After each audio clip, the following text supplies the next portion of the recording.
So welcome to the sales page template. This is going to be a really quick 30-step solution for you to write sales letters that actually convert people or persuade people to buy from you, giving them all the information they need, overcoming all their objections, hitting every hot button, using urgency, scarcity, all the 6 principles of persuasion, a whole bunch of cognitive biases that people have. These are subconscious thoughts that naturally come up during a sales message, and there's a lot of ones that apply to all of us.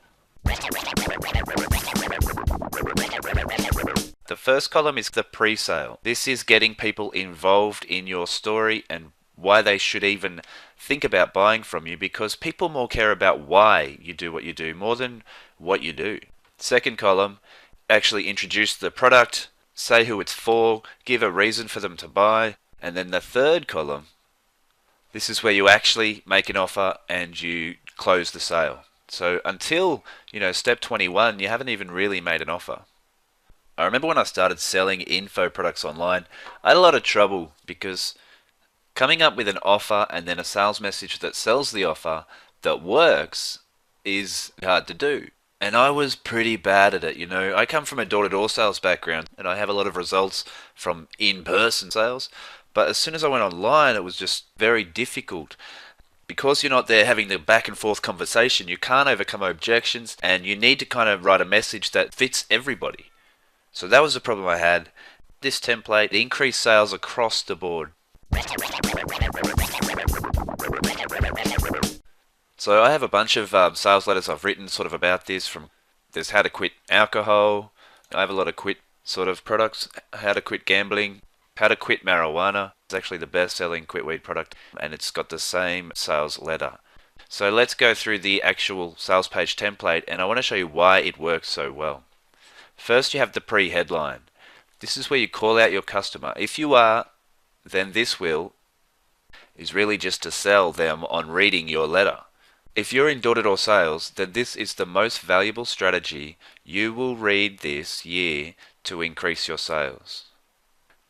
Of course, I don't always do this. Not any of these things are necessary or anything like that, but put all together and it does kind of make a good sales letter. So it's a pretty good template to follow.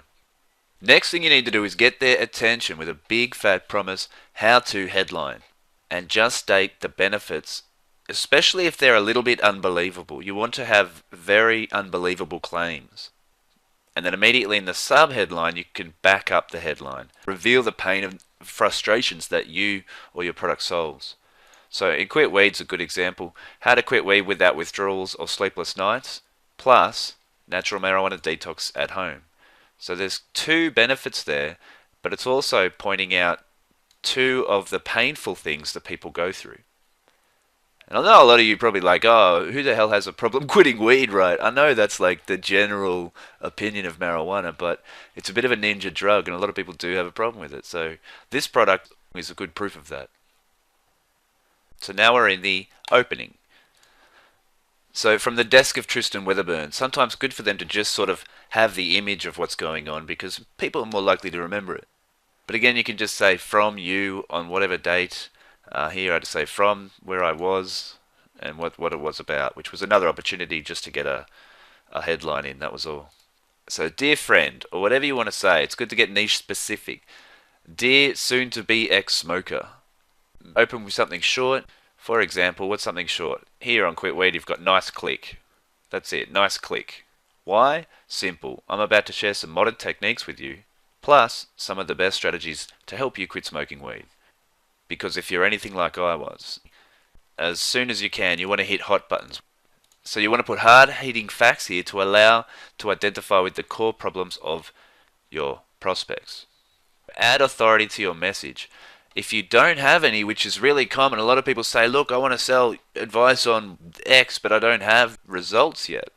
You can just mention credible sources like government stats, scientists, or some authority already established in your niche market. An interesting thing is when you have a picture of yourself next to an authority, some of their authority rubs off on you psychologically to your customer.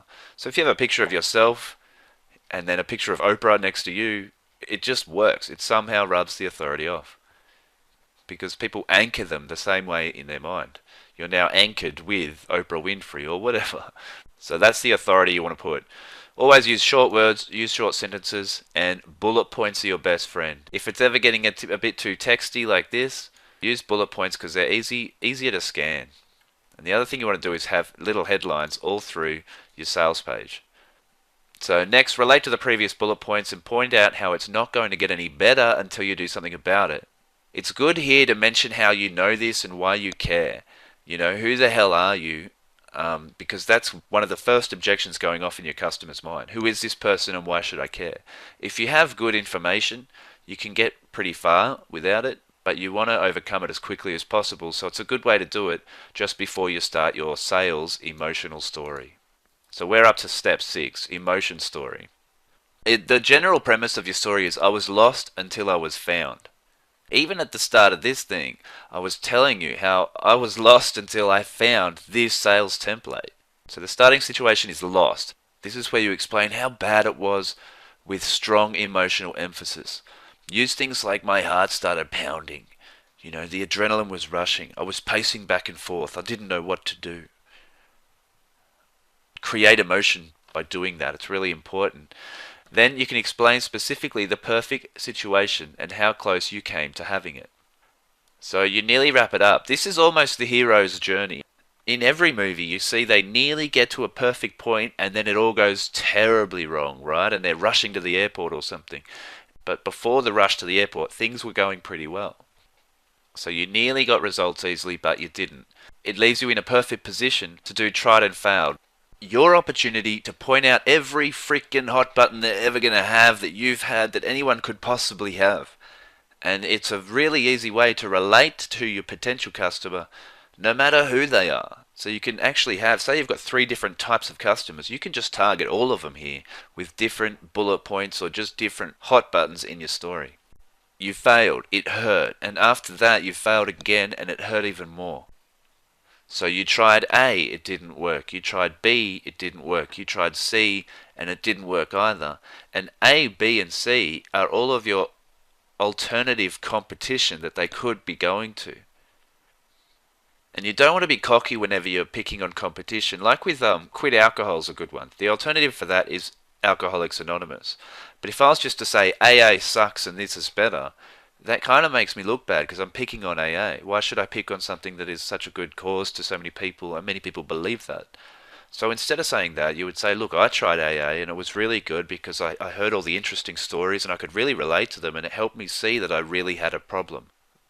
But at the end of the day, it didn't solve my problem, so I had to keep looking for alternate solutions. So after you've pointed out all the alternatives, you mention how you became committed to the cause because they all weren't working.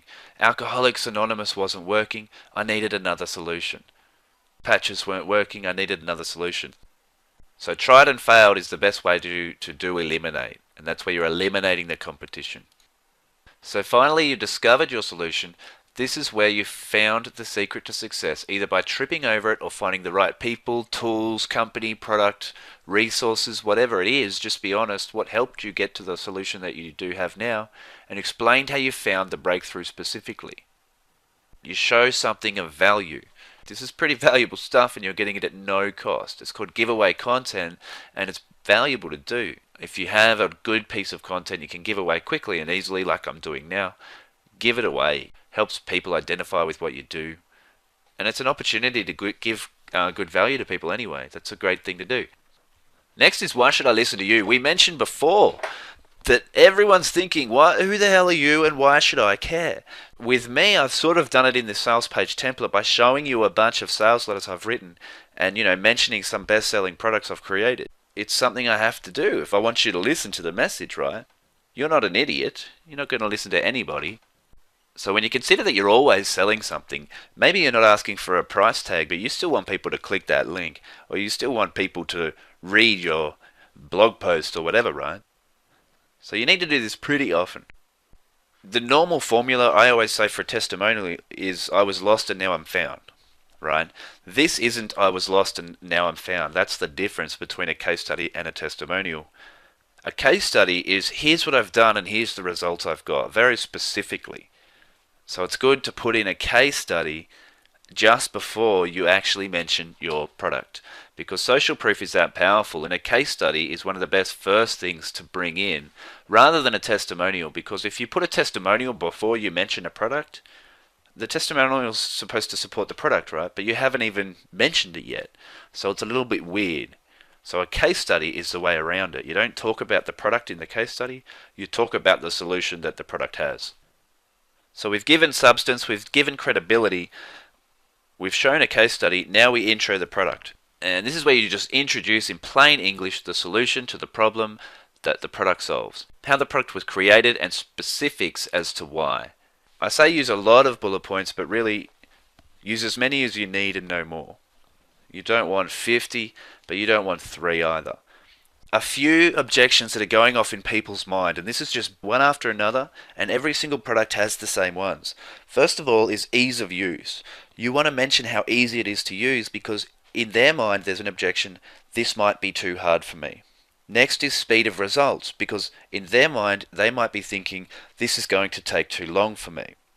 The next is future cast, because in their mind they're thinking, how will this really change my life? Or more importantly, how their life will not change if they do not take action today. That is the most important thing to point out with Futurecast. And then finally, you want to call out your customer again. Who needs this product and who this product isn't for? Turn it around and don't say your product is for everyone, because it isn't. It is specific, and the more specific you get, the more sales you'll make with those specific people. So turn it around. Say that most people don't need this product, and state that if you have any of the following chronic problems, you need this product. If you identify with any of the above problems, then you already know this product is for you. And there is a very good chance that this product contains the key to big desire, whatever your big desire is. Now, but wait, there's more. Tim Shaw, right? That's his famous line, but you don't want to ever say that because he's ruined it for everybody. But this is where you add a bonus. List and explain irresistible offer bonus right here. You can leverage your bonus offers to help you create some urgency if you don't have any in your overall offer. So as always, be real about it, don't make it up. So you want to say you can get these 3 bonuses, but only for a limited time. Be specific in that time, until the end of March. A lot of what internet marketers do is they have like timers on their sales page that are automatic for every person. So no matter when you go there ever, it's going to say 8 hours or something ridiculous. What I don't like about it is it's not real. So you want to be real, man. You've got to include all these steps, but you don't want to make anything up ever. Just adapt your offer to fit into all the steps. So sum up everything they're going to get and make the package irresistible. So if you're offering, if you're asking for $100, you want to provide $1,000 worth of value. You always want to give 10 times the value of what you're actually offering, with a good reason to why you're doing it. So how much does it cost? Apples to apples comparison with premium option, apples to oranges comparison. You'll find that in the cognitive biases sheet I've given out. So this is where you can give the price reduction, and I don't mean like it's usually $100 today, it's 50. I mean show the value of all your bonuses put together. You want to give a gutsy guarantee. So this is where you make it a no-brainer. This is your last real opportunity to give them the reason to buy from you. If you have a 2 or 3 part one, it kind of makes people read it because they're like, what? How can it be 2 things? The more times you say yes in your sales page, the better. The more times you say you instead of I, the better. And right at the end, you want to flip it to I so that they can read from their own perspective. So yes, Tristan, I can't wait to finally solve my biggest problems, whatever they are. I now understand the biggest and most emotional hot buttons, whatever they are, and the future cost, whatever that is. So I know I'll be getting all the value you've put into your offer, and that's when you add your add to cart button. If you're going to have a button image, make sure you have a little, what looks like a link under it, because a lot of people click links instead of buttons, and a lot of the time you just want to have a link anyway. So read what others have to say. Of course, I've just had fun with this, but you want smiling faces, you want happy people. You want it kind of raggy, but you don't want it watered down too much. It still needs to be very to the point. So this is when we close again. Restate the entire offer after your testimonials because they might have just needed to see the social proof. I will very often have the close and then a whole bunch of testimonials and then the close immediately again. So restate your entire offer, biggest hot buttons and the ultimate desires the product addresses. Terms, privacy policy and disclaimers. And then you've got your sales letter. This thing will sell for you 24 hours a day, 7 days a week, 365 days every single year.